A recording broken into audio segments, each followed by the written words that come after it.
नमस्कार, मैं आरपी सैनी स्वागत करता हूं आपका आरपी कंप्यूटर इंस्टीट्यूट की ऑनलाइन क्लासेज में। दोस्तों, ये जो हमारी बेसिक से लेकर एडवांस एक्सेल की सीरीज चल रही है, इसका आज डे 4 है और आज इस पार्ट 4 के अंदर हम जानेंगे अलाइनमेंट ग्रुप के बारे में। इससे पहले हम माइक्रोसॉफ्ट एक्सेल 2010 के क्लिपबोर्ड ग्रुप को, फॉन्ट ग्रुप को बेसिक से लेकर एडवांस रूप से जान चुके हैं। अभी अलाइनमेंट ग्रुप को हम जानेंगे। तो चलिए दोस्तों, एक्सेल स्क्रीन पर चलते हैं।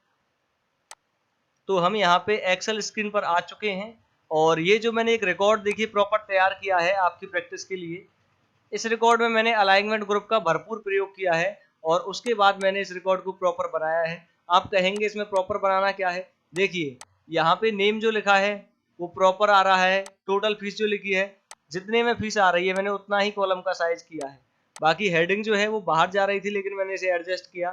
यहाँ पे टोटली मैंने करके इसको एक पेज में मैंने कवर किया है। अगर मैं इसे प्रिंट निकालता हूँ तो यहाँ पे ये एक पेज में आसानी से प्रिंट आ जाएगा। ये ग्रॉस मार्क्स तक आपको दिख रहा है, यानी कि ग्रॉस मार्क्स तक प्रिंट दिख रहा है। लेकिन अगर मैं यहाँ से इसे कॉपी करता हूँ, क्या करता हूँ, कॉपी करता हूँ और पेस्ट स्पेशल में आपको सिखा चुका हूँ। पेस्ट स्पेशल के एक अंदर एक ऑप्शन होता है ओनली वैल्यू पेस्ट करने का। देखिए वैल्यू पेस्ट करने का, तो इस पर मैंने क्लिक किया, यहाँ पे आ चुका है। और फिर मैं अलाइनमेंट ग्रुप का प्रयोग करके किस प्रकार से इसे एडजस्ट करता हूँ ये देखिएगा। तो सबसे पहले मैं अलाइनमेंट ग्रुप के कुछ ऑप्शनों के बारे में आपको बता दूं। देखिए, ये जो ऑप्शन है ये टेक्स्ट अलाइन ऑप्शन है। इस ऑप्शन के द्वारा आप टेक्स्ट को लेफ्ट में ला सकते हैं। जैसे कि लेफ्ट में देखिए आपको दिख रहा होगा चेंजेस, यहाँ पे लेफ्ट में आ रहा है। इससे आप सेंटर में ला सकते हैं, सभी सेंटर में आ चुके हैं, सेल के सेंटर में। और इससे आप राइट में ला सकते हैं। ये लेफ्ट राइट सेंटर आपको दिख रहे होंगे। मैं बॉर्डर लगा दूं और क्लियरली दिखेगा। लेफ्ट में यहाँ से सेंटर इसका नाम है, तो सेंटर में लाने के काम आता है, और ये राइट में। लेकिन ये ऑप्शन क्या काम आता है? देखिए, ये ऑप्शन जो है ये टेक्स्ट को, ये डाउन में नेम लिखा है, बिल्कुल बॉटम में नेम लिखा है, टॉप में लाएगा। क्या लाएगा? टॉप अलाइन है, ये टॉप में लाया। ये इसे मिडिल में लाएगा, मिडिल अलाइन। और ये इसे बिल्कुल बॉटम पे ले आएगा। यानी कि कहने का तात्पर्य मैं आपको दोबारा बता दूं। देखिए, ये मिडिल में ले जाने के लिए है, टेक्स्ट को मिडिल में, ये टॉप में और ये बॉटम में। तो मैं मिडिल में ले आया। अब मुझे लेफ्ट में लाना है, तो लेफ्ट में लाने के लिए ये है। अगर मुझे अब लेफ्ट से सेंटर में लाना है तो सेंटर में ये है और राइट में ये है। ये तीनों ऑप्शन केवल लेफ्ट राइट सेंटर करते हैं, और ये टॉप में ले जाते हैं, बॉटम में, और ये मिडिल में। तो ये हम ऑप्शन हमारे समझ में आए। मैं इनको सबको एक बार कवर कर लेता हूँ इन्हीं ऑप्शन से। ये मैंने मिडिल किया, ये मिडिल किया, तो सारा मैटर मिडिल में आ गया। लेकिन देखिए, एस नंबर आपका ठीक है, यानी कि, और ये जो नेम है आपका ये भी ठीक आ रहा है। लेकिन टोटल फीस जो है वो हमें यहाँ पे टोटल फीस कुछ और दिख रही है। देखो, पूरी टोटल फीस प्रॉपर दिख रही है और यहाँ पे टोटल फीस बाहर निकल रही है। तो ऐसे में जब कोई टेक्स्ट सेल में ना आकर सेल से बाहर जाए और हमें उसी सेल में अगर उसे एडजस्ट करना है, तो रैप टेक्स्ट ऑप्शन काम आता है। देखिए, सेल को हमें, सेल की विड्थ को हमें नहीं बढ़ाना है। सेल की विड्थ को हमें इस प्रकार से नहीं बढ़ाना है, क्योंकि अगर हम विड्थ को बढ़ाएंगे तो होगा क्या, ये A4 साइज पे प्रिंट नहीं आ पाएगा इसका। अगर मैं सबकी विड्थ को ऐसे ही बढ़ा देता हूँ, देखिए इसकी विड्थ को बढ़ा दिया, इसकी को बढ़ा दिया, इसकी विड्थ को बढ़ा दिया, और बढ़ाना पड़ेगा थोड़ा सा, और बढ़ाना पड़ेगा ऐसे, ये, और मैं इसे थोड़ा बढ़ा देता हूँ, यानी ये बढ़ा दिया। और यहाँ पे भी मैं ऐसे डबल क्लिक करके भी आप विड्थ को बढ़ा सकते हैं। देखो, विड्थ को घटाना या बढ़ाना है, यहाँ से ऐसे आप कवर करके ऐसे घटा बढ़ा सकते हैं। दूसरा, आप डबल क्लिक करके एडजस्ट कर सकते हैं। यहाँ पे डबल क्लिक करो एन और ओ के बीच में, ये आपकी कॉलम विड्थ ऑटोमेटिक सेट हो जाएगी। लेकिन यहाँ पे हो क्या रहा है? देखिए, बाहर निकल चुका है। ये अपना A4 पेज यहाँ तक है, यहाँ तक, लेकिन ये बाहर जा चुका है। तो हमें क्या करना है? टोटल फीस को जितनी जगह ले सकते हैं इतनी जगह में एडजस्ट करना है। डिपॉजिट को इतनी में एडजस्ट करना है, ड्यू को इतनी में एडजस्ट करना है, और यहाँ पे इसको इतने में आ जाएगा तो इतने में एडजस्ट करना है। परसेंटेज को हमें, देखिए परसेंटेज जो हमारी है, ये ऐसे पॉइंट के बाद बहुत सारे इसके डेसिमल जा रहे हैं। तो इसे हम क्या करेंगे, यहाँ पे कॉमा स्टाइल लगा देंगे इससे। ये मैं कल आपको नंबर ग्रुप एडवांस लेवल से सिखाऊंगा। ये काफी बड़ा ग्रुप है, देखने में छोटा लगता है, लेकिन कम से कम 30 से 35 मिनट की इस पे वीडियो बनेगी। एक एडवांस वीडियो मैं इस पे कल बनाने वाला हूँ। तो इसे अभी हमने कॉमा स्टाइल में यहाँ से सिंपली किया बेसिक ऑप्शन से, और इसे बीच में हम ले आए। यहाँ पे क्या किया, ऑप्टेन मार्क्स अपना इतने क्षेत्र में आराम से आ सकता है। देखिए, आ चुका है। और यहाँ पे ये इतने में आराम से आ सकता है, आ गए। लेकिन दिख नहीं रहे हैं प्रॉपर, तो क्या करेंगे, इस पे क्लिक करेंगे और यहाँ पे रैप टेक्स्ट करेंगे। रैप टेक्स्ट क्या करता है? देखिए, बाहर जो मैटर जा रहा था इसी को तोड़ के इसी के अंदर एडजस्ट कर दिया। इसी के अंदर एडजस्ट कर दिया।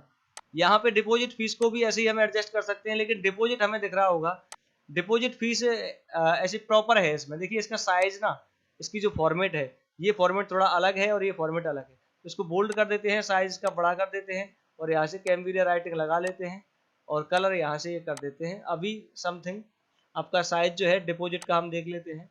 यहाँ पे इसका साइज 13 है और यहाँ पे इसका साइज 12 है। देखिए 13 कैसे है, मैंने यहाँ क्लिक किया और यहाँ पे साइज देखा, तो यहाँ पे भी हम इसका साइज 13 कर देते हैं।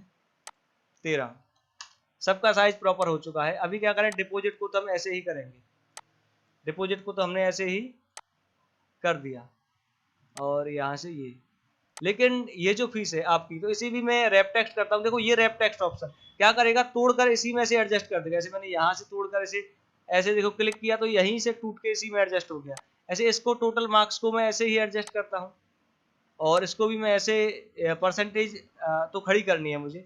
यहाँ पे जो है ऑप्टेन मार्क्स, इसे भी मैं रैप टेक्स्ट करता हूँ और इस सबको रैप टेक्स्ट करता हूँ। लेकिन रैप टेक्स्ट करने के बाद भी ये ऑप्शन प्रॉपर तो नहीं हुए, तो ऐसे में हम क्या करेंगे, और बाकी के जो ऑप्शन बचे हैं, क्योंकि रैप टेक्स्ट से तो केवल देखो टूट के इसी में एडजस्ट हो गया, कॉलम की हाइट तो नहीं बढ़ी, इसी में एडजस्ट हो गया। तो अब क्या करेंगे, हम इस ऑप्शन पे जाएंगे। इस ऑप्शन का नाम है ओरिएंटेशन। ये क्या करेगा आपका, इस प्रकार से जो मैंने वर्ड कर रखे हैं, ऐसे स्ट्रेट खड़े कर रखे हैं, तो इसी में जाके हम रोटेट टेक्स्ट डाउन ऑप्शन का प्रयोग करेंगे। तो देखिए हो गया ना एडजस्ट, और यहाँ से मैं ऐसे इसका प्रयोग करता हूँ तो ये एडजस्ट हो चुका है, और यहाँ से मैं इसको ऐसे ही इसका प्रयोग करता हूँ तो ये एडजस्ट हो चुका है, और बाकी का ऑप्शन सारे के सारे अपने एडजस्ट हो चुके हैं।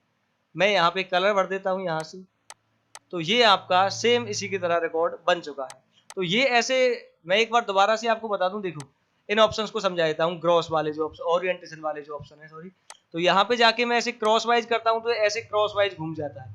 ये नेम कैसे से क्रॉस वाइज घूम गया। यहाँ पे जाके मैं इसे काउंटर क्लॉक वाइज करता हूँ तो ये इस प्रकार से घूम जाता है। अगर मैं थर्ड ऑप्शन वर्टिकल टेक्स्ट को करता हूँ तो ये इस प्रकार से आता है, NAME। आपको इसका काम पड़ सकता है, देखा होगा आपने बिजली के खंभा पोल पे इस प्रकार से नाम लिखे होते हैं, यानी बिजली के खंभे होते हैं, उनकी चौड़ाई नहीं होती, केवल हाइट होती है, तो उस पर इस प्रकार से हम नाम लिखते हैं, एक नीचे अक्षर पर, उसके नीचे, उसके नीचे। तो ये क्या है, ये यहाँ पे ऑप्शन है vertical text. Rotate text up, इस प्रकार से ऊपर की तरफ रोटेट हो गया, और इसे रोटेट टेक्स्ट डाउन हम कर सकते हैं। तो यहाँ पे रोटेट टेक्स्ट डाउन मैंने किया, और रोटेट टेक्स्ट डाउन करने के बाद अगर इसे हमें नॉर्मल करना है पहले की तरह, तो या दोबारा क्लिक कर दो, नॉर्मल हो ही जाएगा। लेकिन फिर भी हमें अंदर से इसमें जाएंगे फॉर्मेट सेल अलाइनमेंट में, और यहाँ पे देखिए टेक्स्ट हमारा ऐसे 45 डिग्री पे घूमता है, तो टेक्स्ट हमारा इस प्रकार हो जाता है। 45 डिग्री पे किस प्रकार हो जाता है, इस प्रकार हो जाता है। सॉरी 45 डिग्री नहीं है, मैंने वो गलत बोल दिया है। यहाँ पे हम जाते हैं तो ये 0 डिग्री होता है। 0 डिग्री पे टेक्स्ट बिल्कुल स्ट्रेट होता है। 45 डिग्री देखिए यहाँ पे होता है, ये 45 डिग्री है, 45 डिग्री पे ऐसे क्रॉस वाइज घूम जाता है। और अगर यहाँ पे जाके हम इसको 90 डिग्री करें तो बिल्कुल स्ट्रेट हो जाता है 90 डिग्री पे। देखिए बिल्कुल 90 डिग्री नहीं हुआ है, चेक करें तो हम देखते हैं यहाँ पे ये 89 डिग्री है, 90 डिग्री पे बिल्कुल स्ट्रेट होगा इस प्रकार से। तो यहाँ पे अलग अलग एंगल पे टेक्स्ट को आप घुमा सकते हैं। 0 पे स्ट्रेट होता है तो मैं 0 कर देता हूँ। तो ये आपके ओरिएंटेशन समझ में आया। देखिए अलाइनमेंट ग्रुप एक बेसिक ऑप्शन है जो कि रिकॉर्ड बनाने में आपको बहुत मदद करता है। तो इसमें एडवांस जैसा कुछ है नहीं जो मैं आपको समझाऊं। तो यहाँ पे ही आपको ये समझ में आया क्लियरली, ये सारे ऑप्शंस आपको समझ में आए। बाकी आप प्रैक्टिस करके देखिएगा, ये क्लियरली आपके समझ में आ जाएंगे। आगे इसको समझ लेते हैं, लेफ्ट में था, ये राइट में लाने के लिए था, ये बीच में था, लेकिन हमें हल्का सा आगे सरकाना है तो इन ऑप्शंस का प्रयोग कर सकते हो। हल्का हल्का पॉइंट बाय पॉइंट ऐसे आगे सरकाना है। इन ऑप्शंस का नाम है, आपका नाम मैं बता देता हूं। इसका नाम है डिक्रीज इंडेंट और इसका नाम है इंक्रीज इंडेंट, यानी कि डिक्रीज इंडेंट और इंक्रीज इंडेंट से आप ऐसे डिक्रीज इंडेंट को इंक्रीज कर सकते हैं और यहाँ से डिक्रीज भी कर सकते हैं, यानी कम कर सकते हैं इंडेंट को और ज्यादा कर सकते हैं। इंडेंट क्या होता है, जैसे पॉइंट बाई पॉइंट एक पॉइंट से दूसरे पॉइंट तक सरक रहा है तो ये इंडेंट है। क्या है, इंडेंट है। और वर्ड जब आप सीखोगे तो उसमें आपको क्लियरली इन चीजों के बारे में सीखने को मिलेगा। तो फिर भी हमें नॉर्मली यहाँ से समझ चुके हैं किस प्रकार काम आता है। अगला ऑप्शन है मर्ज एंड सेंटर। देखिए यहाँ पे इन 6 ऑप्शन को हम समझ चुके हैं, यहाँ पे ओरिएंटेशन को समझ चुके हैं, डिक्रीज इंडेंट इंक्रीज इंडेंट को समझ चुके हैं, रैप टेक्स्ट को समझ चुके हैं। मर्ज एंड सेंटर, इस ग्रुप के अंदर एक और ऑप्शन रह गया है, मर्ज and centre. Merge and centre क्या करता है आपका, देखिए मैं नेक्स्ट सीट पे आ रहा हूँ, यहाँ पे आ चुका हूँ मैं, और मैंने यहाँ पे लिखा है एक्सेल 2010। अभी हम क्या सीख रहे हैं, एक्सेल 2010, जिसके हम कितने पार्ट सीख चुके हैं, पार्ट 1 सीख चुके हैं, पार्ट 2 भी हमने कवर कर लिया है। पार्ट 2 जो है वो हमने कवर कर लिया है। कल हमने पार्ट 3 को कवर किया था और आज मैं पार्ट 4 को रिकॉर्ड कर रहा हूं। ये तो अभी क्या है, ये चारों पार्ट है लेकिन है तो 2010 के, तो ये 2010 जो है बिल्कुल इनके ऊपर आना चाहिए, यानी कि चारों बॉक्स मर्ज होके मिलके एक बन जाने चाहिए। मर्ज का हिंदी होता है मिलाना। तो यहाँ पे मैंने मर्ज पे क्लिक किया तो क्या होगा, चारों बॉक्स मिलके एक बन जाएंगे और ये मैट्रिक्स बीच में आ जाएगा। दिख रहा होगा किस प्रकार से, इस प्रकार से ये मर्ज का काम होता है। मैं यहाँ से एडजस्ट कर देता हूँ इन्हें। तो ये देखिए, मर्ज का काम होता है दो या दो से अधिक सेलों को मिलाकर एक करना। और मर्ज एंड सेंटर क्या करता है, मिलाता तो है लेकिन साथ में टेक्स्ट को सेंटर में ला देता है। इसमें अगर यहाँ से इन चारों को मिलाता हूँ तो पार्ट 1 2 3 4, तो क्या होगा, पार्ट 1 वाले मैटर को बीच में ले आएगा, बाकी मैटर को खत्म कर देगा। ओके, इस प्रकार से मर्ज होता है। वापस से अगर नॉर्मल आपको अनमर्ज करना है तो इसी में कॉर्नर पे एक पॉइंट है, इस पॉइंट का मैंने पहले ही अर्थ बता दिया था। इस पॉइंट का अर्थ होता है इसके अंदर कुछ और है। तो यहाँ पे मैं अनमर्ज पे क्लिक करता हूँ तो नॉर्मल हो जाएगा, लेकिन वो पार्ट 1 वो 2 3 4 गायब हो चुके हैं, वो दोबारा लिखने पड़ेंगे। यहाँ पे भी मैं अनमर्ज कर सकता हूँ तो वापस से अनमर्ज हो जाएगा। और इसे बॉर्डर इस पे लगा देते हैं थोड़ा समझने के लिए। तो ये दोनों ऑप्शन आपके समझ में आए, मर्ज एंड सेंटर एंड अनमर्ज। एक ऑप्शन है मर्ज एक्रॉस, बड़ा ही काम का ऑप्शन है मर्ज एक्रॉस। ये कैसे करेगा मर्ज एक्रॉस काम, इसका एक बार मैं आपको डायरेक्ट करके दिखा देता हूँ। मर्ज एक्रॉस पे जैसे ही हम क्लिक करते हैं तो जितनी भी रो हैं वो मर्ज होती हैं। क्या मर्ज होती है, केवल रो मर्ज होगी। देखिए कॉलम मर्ज नहीं होंगे। देखिए ऐसे स्ट्रेट जैसे एक नोटबुक हो उस टाइप में मर्ज करना है तो क्या करना पड़ेगा, मर्ज एक्रॉस ऑप्शन को आपको काम में लेना पड़ेगा।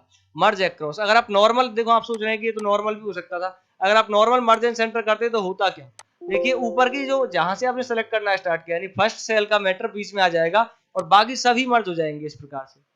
तो हम अनमर्ज कर देते हैं वापस से। तो समझ में आया आपके, मर्ज एंड सेंटर, मर्ज एक्रॉस और मर्ज सेल। मर्ज सेल क्या करता है, मर्ज सेल भी आपको एक प्रकार से सभी सेलों को मर्ज कर देता है इस प्रकार से और मैटर को सेंटर में ले आता है। यानी मर्ज आपका सेल जो है वो मर्ज एंड सेंटर की तरह ही कार्य करता है। तो आज हमने पार्ट 4 में कवर किया अलाइनमेंट ग्रुप को। ये एक बेसिक ग्रुप था इसीलिए इसमें बहुत कम टाइम लग रहा है। तो आगे कल पार्ट 4 में हम नंबर ग्रुप को जानेंगे जो कि काफी लेंथी होगा और काफी एडवांस इसमें सीखने को आपको मिलेगा। और अगर जिन्होंने पहले एक्सेल सीखा है तो वो कल का ये पार्ट सीखने के बाद चाहे उन्होंने डीसीए में एक्सेल सीखा हो या फिर उन्होंने ओ लेवल में एक्सेल सीखा हो, आरएससीटी ट्रिपल सी कहीं भी एक्सेल सीखा हो, लेकिन मैं जब कल इस नंबर ग्रुप को आपको सिखाऊंगा तो ये सीखने के बाद आप कहोगी कि हाँ वाकई में हमने बहुत कुछ इसमें नया सीखा है। तो एडवांस लेवल से कल मैं इसे कवर कराऊंगा। तो आज के लिए इतना ही। चलिए दोस्तों, कल मिलते हैं और तब तक के लिए नमस्कार। लास्ट टाइम जाते टाइम मैं आपको एक बार फिर से बोल देता हूँ कि चैनल को प्लीज सब्सक्राइब कर लीजिएगा। और एक मैं आपको सभी लोगों को थैंक यू बोलना चाहता हूं कि आपने 2 दिन के अंदर केवल मेरा 100 सब्सक्राइबर का टारगेट पूरा कर दिया।